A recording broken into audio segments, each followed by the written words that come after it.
Dr. Eleanor Chen pulled her cardigan tighter around her shoulders, fighting the perpetual chill of the SETI Institute's night shift. Outside her window, the Allen telescope array's dishes pointed skyward like metallic flowers seeking starlight. The midnight coffee had grown cold beside her terminal, her fourth cup since sunset. She had fought for this solitary monitoring shift, preferring the quiet darkness to the daylight politics of academic astronomy. During the day, her colleagues whispered about her obsession with non-random patterns, her unconventional algorithms, her fall from academic grace after her brother's climbing accident left him comatose 3 years ago. The monitor before her displayed the usual background noise, cosmic static from Proxima Centauri that she'd been mapping for months. Nothing remarkable, nothing that would. Her equipment erupted with alarms. What the hell? Eleanor's fingers flew across the keyboard as her screens filled with cascading data. Not random noise, not stellar interference. Something structured, mathematical progressions too complex to be natural, too irregular to be easily categorized.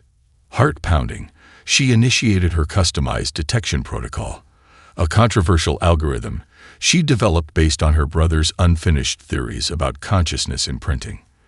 The mainstream scientific community had dismissed his work as pseudoscience, but Eleanor had always seen something profound in his models of how consciousness might be encoded in electromagnetic patterns.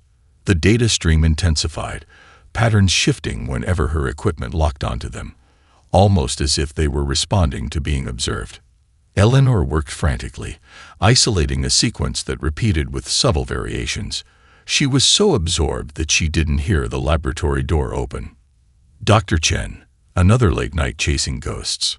Dr. Reeves, department head and architect of her professional isolation, stood in the doorway, disapproval etched in every line of his face.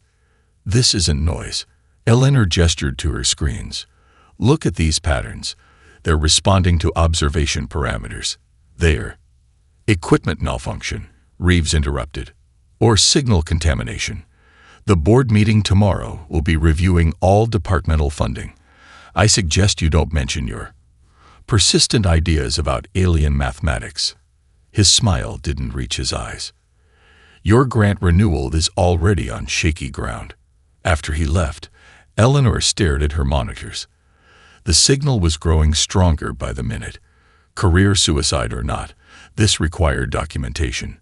She connected her personal drive and copied the raw data, then continued her analysis at home, where her custom-built processing system could run her brother's unfinished algorithms without institutional oversight. At 3:17 a.m., as the analysis reached 87% completion, every electronic device in her apartment activated simultaneously. Her computer screen went blank, then displayed a single line of text. We see you now. The TV flickered on, displaying snow. Her phone's screen pulsed with light. Even her microwave began cycling. The noise built, static and electronic whines forming patterns that, impossibly, resembled whispered words. Eleanor didn't run. She reached for her recorder, heart hammering against her ribs. Who are you? She whispered. Her devices pulsed in unison, their collective electronic voices forming words that bypassed her ears and seemed to materialize directly in her mind. Bridge. Architect. Necessary. The lights flickered, and her system rebooted itself. The data she'd copied had transformed, the mathematical patterns now ordered into complex structures her software identified as potential language constructs. Eleanor stared at the screen, understanding washing over her. This wasn't random transmission. It wasn't a beacon or a hello. It was a warning, and it was addressed specifically to her. 3 days after Eleanor's discovery, Dr. Marcus Way's neurology department at Boston Memorial Hospital descended into chaos. Emergency rooms across 5 continents reported the same phenomenon. Patients convulsing with seizure-like symptoms before falling into temporary comatose states, then awakening with identical stories of crystalline landscapes and geometric cities floating in impossible spaces. Doctor, we've got another one. the nurse said, handing him a tablet displaying brain scans of a 14-year-old girl admitted an hour ago. Marcus studied the scans, his breath catching. The synchronization patterns in the frontal cortex matched the others, patterns that shouldn't be possible unless. She's the 11th today, the nurse continued. Same symptoms, same story about crystal towers singing mathematics. Marcus nodded, his mind racing. These patterns resembled theoretical models of quantum entanglement he'd explored in his controversial dissertation, work that had nearly cost him his medical license when he suggested consciousness might operate on quantum principles. The girl stirred, eyes fluttering open. Marcus approached cautiously. "Can you tell me your name?" he asked. Instead of answering, she began reciting complex differential equations, her fingers tracing geometric patterns in the air. Her eyes weren't focused on him, but on something invisible above her. "They're trying to teach us how to see," she whispered, voice suddenly childlike again. "They say our eyes only perceive shadows of what's real." Marcus documented everything, working tirelessly through the night. By morning, his research paper on what he termed synchronized cognitive event patterns was uploaded to medical servers worldwide. Eleanor hadn't slept since the night her apartment's electronics spoke to her. She'd been cross-referencing the signal patterns with every known mathematical sequence when her phone alerted her to a new research publication. The brain scans in Dr. Way's paper made her coffee mug slip from her fingers, shattering against the floor. The neural oscillation patterns were identical to the signal variations she documented. Within an hour, she was on a flight to Boston. "You're telling me your astronomical signals match my patient's brain activity?" Marcus looked skeptical despite the evidence Eleanor had spread across his desk. "That's impossible unless something is deliberately synchronizing them," Eleanor finished. Before Marcus could respond, his phone rang. The hospital director, voice tight with controlled panic, informed him that hundreds more cases were flooding emergency rooms nationwide.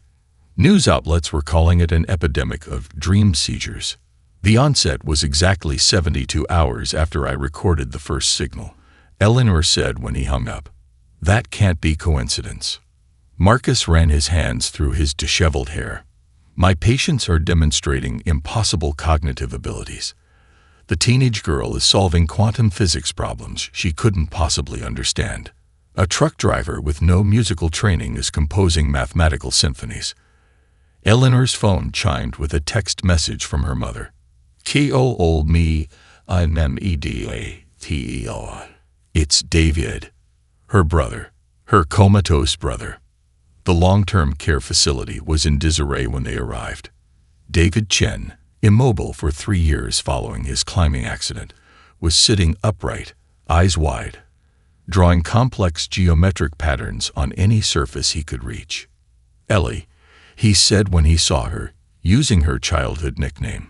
His voice was rusty from disuse, but his eyes were clear. "Too clear. They found me in the darkness. They showed me how consciousness moves between the stars." He grabbed her arm with surprising strength. "You heard their first whisper through your machines, but thousands are hearing them now through dreams. We're becoming receivers, Ellie, translators for what comes next." His eyes unfocused, looking through her rather than at her. "They call us dreamers." Outside the facility, Eleanor's phone showed breaking news. Intelligence agencies worldwide were detaining people experiencing the dreams. Religious groups proclaimed divine punishment. Scientific authorities demanded quarantine. Marcus touched her shoulder gently. "Whatever connected your signal to these people is spreading, and everyone wants to control it. Or destroy it," Eleanor whispered, watching her brother's hand sketch images of worlds she couldn't comprehend. "They're dying," Marcus said, his voice hollow as he studied the brain scans projected on the bunker wall. "The dreamers. Their synapses are burning out." The abandoned Cold War facility had become their sanctuary after a midnight evacuation from the hospital. Military units had attempted to detain David along with other dreamers, but a surprisingly sympathetic Colonel Harris had provided them this underground refuge instead. Eleanor pinched the bridge of her nose, fighting exhaustion. How long? 7 days. Maybe less. Marcus pointed to the progressive neural degradation patterns. Human brains aren't designed to process multidimensional information. It's like running industrial current through household wiring. The bunker door opened. Dr. Aisha Okafor entered, followed by a young Korean man whose fingers twitched constant calculations. Jin Park. Aisha introduced him. Former quantum computing prodigy until the academic world labeled him delusional. Jin's eyes darted nervously around the room. Your brother's equations. They're accurate but incomplete. In the corner, David sat cross-legged, filling notebooks with symbols. His condition was deteriorating faster than the others, the price of his longer exposure to whatever consciousness touched the dreamers. My translation algorithms suggest the signals aren't language as we understand it, Aisha explained. They're pure conceptual transmission across what Jin calls temporal membranes. Time isn't linear to them. Jin added. Past, present, and future exist simultaneously. Their sentences occupy multiple time frames at once. Eleanor stared at the equipment they'd hastily assembled. Can we establish communication before the dreamers' minds burn out? Jin hesitated. I've developed a neural interface to connect dreamer consciousness directly through quantum entanglement. But the test subject risks permanent psychic trauma. I'll do it, David said suddenly, his first coherent sentence in hours. Eleanor shook her head. Absolutely not. Your mind is already failing. He finished, eyes unnervingly calm. I'm dying anyway, Ellie. Let me make it matter. The interface resembled a crown of delicate circuitry. David sat motionless as they calibrated it to his brainwaves. Ready? Jin announced, fingers hovering over the activation key. Wait, Aisha said unexpectedly. The signal patterns suggest multiple consciousness harmonics. We need a non-dreamer perspective to triangulate meaning. She took a deep breath. Connect me too. That's insanely dangerous, Marcus protested. Non-dreamers who attempt connection typically suffer neural collapse. I know. Aisha's expression was resolute. But linguistic analysis requires comparative cognition. Eleanor watched helplessly as they prepared a second interface. The bunker's lights flickered as power diverted to Jin's experimental equipment. Initiating synchronization, Jin whispered. David and Aisha convulsed simultaneously, their monitors erupting with impossible readings. Jin frantically adjusted parameters while Marcus prepared emergency medical protocols. Eleanor gripped the edge of the console, knuckles white. Then, silence. Both subjects went completely still. Neural bridge established, Aisha said, her voice eerily calm, eyes blindly staring upward. I see everything. David began speaking in perfect unison with her, their voices overlapping with identical intonation. They exist in the folds between moments. Their consciousness spans what we perceive as past and future simultaneously. Jin's equipment recorded furiously as the first true extraterrestrial translation unfolded. Through Aisha's linguistic expertise filtered through David's dreamer perception, the alien communication finally became clear. It's not a greeting, Eleanor realized with growing horror. It's a warning. The synchronized voices continued. The barriers between dimensions are thinning. They'd been trying to warn us for millennia through mathematical constants, through monuments aligned with stars, through prophetic dreams. David suddenly broke the synchronization, his body arching in pain. Neural collapse imminent, Jin warned. Ellie, David gasped, reaching for his sister's hand. You have to connect. Only you understand both worlds, science, and consciousness. Only you can complete the translation. Eleanor looked at the third interface Jin had prepared, knowing the risks. Non-dreamers rarely survive direct neural connection. But David was dying. Aisha was trapped in the connection, and something vast and ancient was desperately trying to warn humanity about an approaching catastrophe. She sat in the chair, closed her eyes, and nodded to Jin. Connect me. Eleanor awoke screaming, sensation flooding back into her body like liquid fire. Her consciousness had been stretched across vast expanses, viewing reality through facets like a cosmic kaleidoscope. Did we lose her? Marcus's voice seemed distant, underwater. Neural patterns stabilizing, Jin replied. But the readings are impossible. Eleanor struggled to focus, her perception still fragmented. She could see normal reality. The bunker, the equipment, her friends' concerned faces, but layered atop it were shimmering membranes, probability waves, and strings of light connecting all matter. I can see them, she whispered, her voice strange to her own ears. The axiom. A current seemed to flow through her mind, bringing clarity. The axiom weren't physical beings, but patterns of energy existing across multiple dimensions, their consciousness flowering in the spaces between atoms. They've been watching us, she continued, words failing to capture the vastness of what she'd experienced. For millennia. The Egyptian pyramids, Stonehenge, the Nazca lines, all attempts to communicate through mathematical constants embedded in physical structures. They'd been trying to reach us through science, through religion, through art. David sat nearby, his condition stabilized but his eyes vacant. The neural connection had fractured his already damaged mind. Aisha slumped in her chair, unconscious but stable. Why now? Marcus asked. Why are they reaching out so urgently now? Eleanor's altered mind translated concepts that had no words in human language. Evolution thresholds. Humanity is approaching a technological and consciousness breakthrough that makes us visible. Visible to what? Jin whispered. Before Eleanor could answer, the bunker door burst open. Colonel Harris entered, followed by armed soldiers. Situations change, he announced, his expression grim. Pentagon intercepted transmissions from your equipment. They're sending a strike team to acquire the Dreamers and your research. You gave us your word, Marcus accused, and I'm keeping it by warning you, Harris snapped. But I can't stop what's coming. We need to move now. Eleanor stood unsteadily, newfound awareness still integrating with her human consciousness.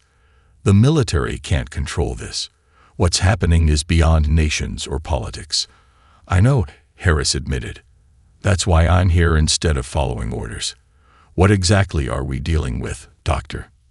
With her transformed perception, Eleanor could see the quantum probabilities shifting around Harris, his decision to help them creating new branching futures. She chose her words carefully. The Axiom aren't contacting us because they want to be friends. They're warning us about the Void Heralds, dimensional predators that consume civilizations approaching breakthrough points. Earth has been marked. Harris's face paled. How credible is this threat? Before Eleanor could answer, Jin cried out. His body convulsed, eyes rolling back as the monitoring equipment went haywire. Through their shared neural network, the Axiom had reached him. Jin. Marcus rushed to his side, but it was too late. Jin's consciousness scattered across the network, his body going limp while his mind joined the Axiom's communication matrix. His last words before collapsing were precise and terrifying. 7 days. The heralds arrive in 7 days. Harris immediately activated his secure communications device. Initiate protocol sundown. Authorization Harris Echo 9.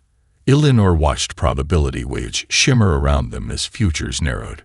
Jin's body was clinically dead, yet she could still perceive threads of his consciousness dispersed through the network, transformed rather than destroyed.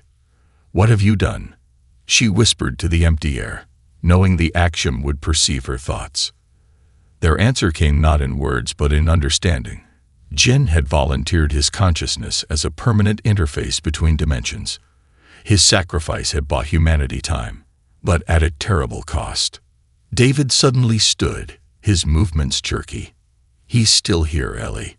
Jin is everywhere now, his face contorted with effort. But the strain is killing me. You have to choose, save me or use what's left of my mind to maintain contact. Eleanor felt her transformed consciousness fracture under the weight of an impossible choice. Military helicopters thundered overhead as Eleanor, and what remained of her team fled through mountain passes in the dead of night. David lay unconscious in the back of their vehicle, his mind still connected to the axiom through the modified interface Jin had created before his sacrifice. Border Patrol checkpoint in 3 miles. Colonel Harris warned from behind the wheel. My clearance won't help us now. Eleanor barely heard him, her transformed perception allowing her to see the invisible architecture of reality folding around them. Without warning, a young woman stepped onto the road ahead, her eyes glowing with the unmistakable luminescence of a dreamer. Stop, Eleanor commanded. She's one of us. The woman guided them down a hidden mountain trail to what appeared to be an abandoned observatory perched atop a Chilean peak. The Dreamer Underground, the woman explained as massive doors concealed in the mountainside slid open. We've been monitoring your group since the first signals. There are thousands of us now, connected through the shared consciousness. Inside, dozens of dreamers worked at makeshift equipment, their movements synchronized in eerie harmony. The axiom helped organize us, she continued. They knew the governments would try to weaponize or suppress the connection. Harris studied the operation with professional assessment. How many facilities like this exist? 17 worldwide, all hidden, all protected by dreamers with unique abilities. Eleanor approached her brother's unconscious form as they transferred him to the observatory's medical bay. Through their shared neural connection, she could still sense fragments of his consciousness scattered through the network. I need to reconnect, she told Marcus. The axiom are trying to show us something about the heralds. Marcus shook his head. Your neural pathways are still integrating the last connection. Another could destroy your mind completely. We don't have a choice, Eleanor insisted. David can't sustain the connection much longer. The observatory's ancient dome opened to the star-filled Chilean sky as Eleanor once again submitted to the interface. This time, the transition was less violent, her mind already reconfigured to accept multi-dimensional awareness. Through the collective consciousness of the axiom, Eleanor witnessed horrors beyond human comprehension. The Void Heralds weren't merely aliens but parasitic entities that existed partially outside conventional reality. She saw worlds consumed, crystalline beings whose songs created reality, gas giants hosting continent-sized neural networks, and hive minds spanning entire star systems, all harvested by the heralds, their consciousness drained while their physical remains were left as hollow shells. They don't just kill, Eleanor whispered to the team monitoring her connection. They feed on consciousness itself, and Earth is next. Through David's fading connection, the axiom conveyed their desperate proposal. Humanity must serve as the front line against the heralds. Human consciousness, contradictory, emotional, and inherently chaotic, generated thought patterns the mathematically perfect heralds couldn't predict or counter. A commotion erupted outside the observatory. Military aircraft converged on their location. They found us, Harris barked, initiating evacuation protocols. We have minutes at most. In the chaos, Marcus made a split-second decision. He connected himself to the interface despite having no dreamer abilities. No, Eleanor screamed, knowing what would happen to non-dreamers without proper preparation. Marcus convulsed as his consciousness made contact with the axiom. Instead of dying instantly, something unprecedented occurred. His consciousness transformed, becoming a bridge entity existing between human and axiom perception. Eleanor, Marcus's voice resonated directly in her mind even as his physical body collapsed. I understand now. I see everything. Through their shared connection, Eleanor received the axiom's final revelation, a devastating probability calculation showing Earth's survival chances at just 3%. The only path required her to make an unthinkable sacrifice. David's unique neural architecture had to become the foundation for a planetary defense system, but the process would irrevocably destroy what remained of her brother's human consciousness.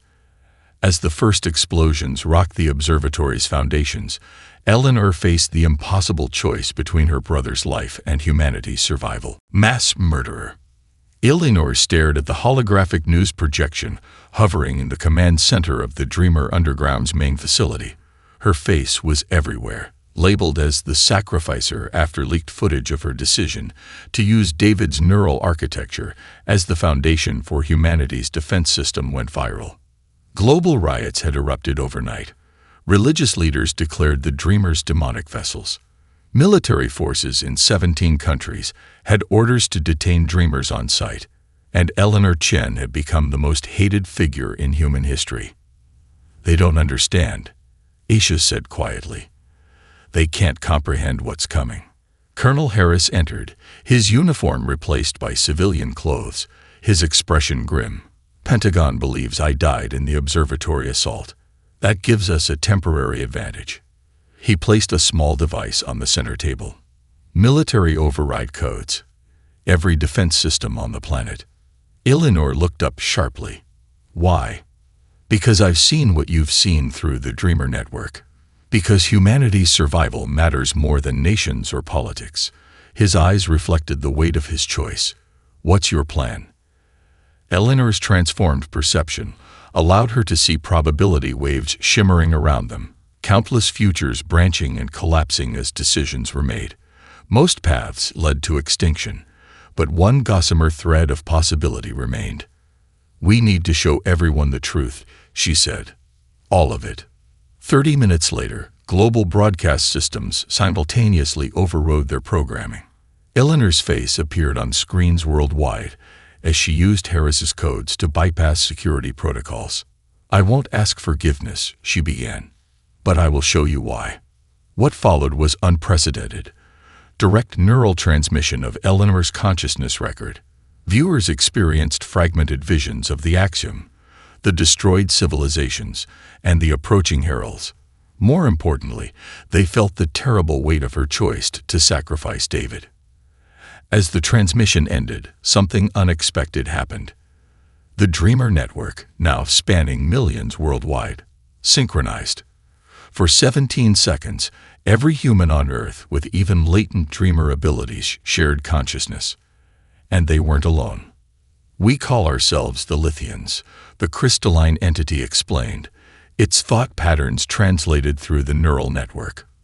"Our mathematical consciousness creates physical reality through harmonics."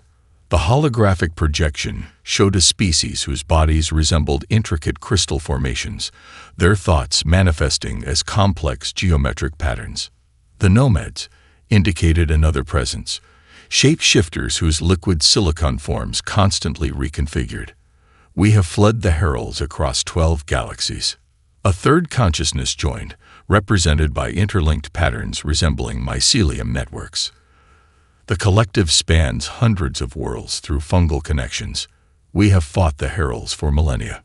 Colonel Harris whispered, "A coalition." Eleanor nodded. Each species failed against the heralds alone, but together, with humanity as the connecting element.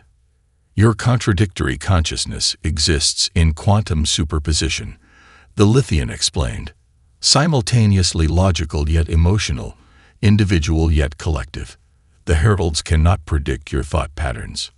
Across the globe, atmospheric anomalies began appearing, reality itself bending as the heralds' advance forces tested Earth's dimensional boundaries. "We have hours, not days," Eleanor realized. She addressed the global Dreamer Network, and through them, humanity. "We need 10,000 volunteers to form a neural defense grid.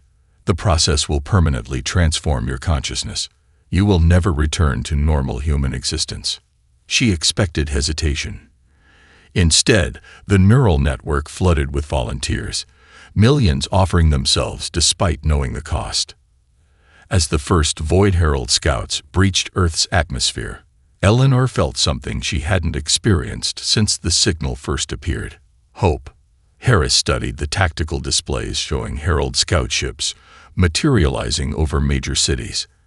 How do we fight beings that exist partially outside our reality? Eleanor's transformed mind perceived the connections forming between human volunteers and the coalition species, a multi-dimensional defense network taking shape through consciousness itself. "With the one weapon they don't understand," she answered, Human contradiction. The sky fractured like broken glass above New York, Sydney, Moscow, and Cairo simultaneously. Massive obsidian structures materialized in low orbit, geometric impossibilities that hurt the human eye to observe directly. Earth's combined military forces launched everything in their arsenals, only to watch missiles and energy weapons pass harmlessly through the quasi-dimensional forms. In the Dreamer Underground's command center, Eleanor monitored the neural network connecting the 10,000 volunteers, each hooked to interfaces based on Jin's designs. Their consciousness had been partially remapped to serve as connection points between dimensions. "First wave incoming," Colonel Harris announced, his voice tight as satellite feeds showed smaller Herald craft descending through the atmosphere. The Herald's first attack targeted not Earth's cities but the neural network itself, a psychic assault that caused thousands of dreamers to convulse and hemorrhage instantaneously. "They're targeting the communication channels," Aisha cried, frantically working to stabilize the network. "They know it's our only advantage." Eleanor expanded her consciousness through the grid, perceiving the battle across multiple planes of existence. In physical space, conventional weapons proved useless against entities that existed partially outside normal reality. In the consciousness dimension, Dreamer volunteers experienced horrific mental violations as the Herald systematically dismantled their cognitive defenses. "The coalition is failing," Harris reported as feeds showed Lithian defenders shattering into crystal fragments when Herald energies touched them. "Their dimensional barriers are collapsing." Eleanor's transformed mind perceived something no instrument could detect, a fundamental pattern underlying the Herald's perfect mathematical consciousness. "They're a hive mind," she realized. "Absolutely logical. Mathematically perfect. How does that help us?" Aisha demanded, blood trickling from her nose as she maintained her connection to the network. Before Eleanor could answer, the command center shook violently. Herald harvest chips had begun atmospheric descent, their presence warping physical reality around them. Freeze crystallized, water flowed upward, and gravity fluctuated unpredictably within their influence. Half the Dreamer network had gone dark, their minds burned out by the psychic assault. At that darkest moment, Eleanor perceived a new presence in the network, the merged consciousness of Marcus and Jin, somehow preserved through the Axiom connection. This hybrid entity moved through dimensional barriers the Heralds had established, perceiving their underlying structure in ways even Eleanor couldn't. Their perfection is their weakness. The Marcus-Jin entity communicated directly into Eleanor's mind. They cannot process paradox. Eleanor suddenly understood. The very aspects of humanity that had sometimes threatened our survival were our salvation. Our contradictions, our emotions, our illogical hope. All remaining dreamers, she broadcast through the network. Project Paradox. Not mathematics. Not logic. Project Human Contradiction. The surviving dreamers followed her command, filling the consciousness network with concepts incomprehensible to the Herald's perfect mathematical minds. The mathematical impossibility of love, the paradox of self-sacrifice, simultaneous belief in conflicting religious truths, the capacity to hope against all evidence. The Herald ships faltered as their hive mind struggled to process these irreconcilable concepts. Eleanor made her final move, connecting directly to the Herald overmind, using the architecture built from her brother's consciousness. Through this channel, she forced the alien intelligence to experience David's final moments of love and sacrifice. The effect cascaded through the Herald network like a virus. Their ships began to destroy themselves in dimensional implosions that warped reality itself. Their perfect hive mind, unable to resolve the paradoxes of human emotion, fractured. As the last Herald ship imploded, Eleanor collapsed. Blood poured from her eyes, ears, and nose. Her consciousness, stretched beyond human limits, began shutting down. The neural interface that connected her to the network burned out, leaving her mind adrift between dimensions. Her last thought before consciousness faded was of David, and how humanity's greatest weakness had become its ultimate strength. 3 years after the Herald War, Earth existed in a transformed state. Crystalline lithium architecture sprouted alongside human buildings in rebuilt cities. Mycelium networks restored devastated ecosystems at miraculous speeds. The skies occasionally shimmered with dimensional aftereffects, beautiful auroras that scientists called reality echoes. Colonel Harris, now Director Harris of the United Earth Coalition, stood at the window of his Geneva office, watching a nomad delegation shape-shift through security protocols. The Singapore Treaty negotiations are proceeding well, his aide reported. The Lithians have agreed to share their quantum crystallography in exchange for access to human literature and art. Harris nodded, attention fixed on the tablet displaying medical readings from a specialized facility in the Colorado mountains.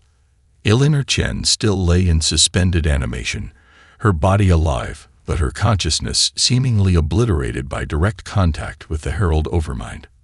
For 3 years, every attempt to reach her mind had failed. In Eleanor's medical suite, a 6-year-old girl with luminescent dreamer eyes sat beside the motionless figure. Lucy Okafor, daughter of the late Dr. Aisha Okafor, had insisted on visiting despite her mother's sacrifice during the final battle.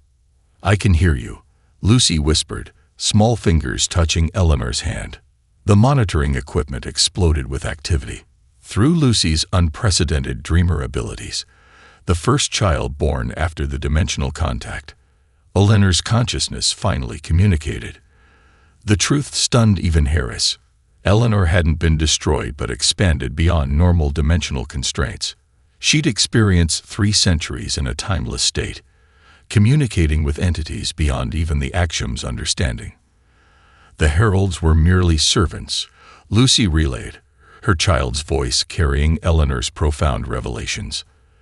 The universe itself is consciousness evolving through species interactions. Humanity's victory reconfigured fundamental cosmic equations. 6 months later, representatives from 24 coalition species gathered at Monument Zero, a structure built from Herald remnants where dimensional boundaries remained thinnest. Lucy stood at its center, channeling Eleanor's expanded consciousness to the assembled delegates. "You wonder why humans alone could defeat the Heralds," Lucy spoke, her eyes glowing with borrowed awareness. "Our contradictory nature, simultaneously selfish yet self-sacrificing, logical yet emotional, individual yet collective, creates cognitive patterns existing in quantum superposition." The assembled representatives witnessed holographic projections of humanity's evolutionary history, cave paintings to space exploration, warfare to medicine, cruelty to compassion. This evolutionary quirk makes humans the only species capable of becoming dimensional translators between fundamentally different forms of consciousness, Lucy continued. The Coalition formally recognizes Earth as its central hub, with transformed dreamers serving as ambassadors to realities beyond physical comprehension. The gathering witnessed something unprecedented, a new type of consciousness emerging from humanity's collective neural network. The 10,000 volunteers who had permanently transformed to fight the Heralds had evolved further, becoming something beyond human while remaining connected to their origins. Aisha Okafor's successor, Dr. Kwan, stood on the observation deck of the Coalition's first joint expedition ship, watching an alien sunset. Earth was 50 light-years behind them, but the transformed dreamers aboard maintained instantaneous communication through dimensional shortcuts. Her communication device chimed with an incoming transmission, fragments of Eleanor's expanded consciousness detected in distant galaxies. "She's still out there," Kwan whispered, "watching over us all." The transmission contained data about previously unknown regions of space and requests for human translators, species that had remained silent for millennia now reaching out specifically for consciousness interpreters only humans could provide. As new signals arrived from the cosmic darkness, Kwan realized humanity's true purpose in cosmic evolution, not to conquer or control, but to connect and comprehend, to be the species that teaches the universe to understand itself. The very qualities once considered human weaknesses, contradictions, emotions, and illogical hope, had become the foundation for a new era of cosmic consciousness, And somewhere beyond conventional reality, Eleanor Chen continued her greatest journey. A human mind expanded to touch the infinite, still whispering back to guide humanity toward its cosmic destiny.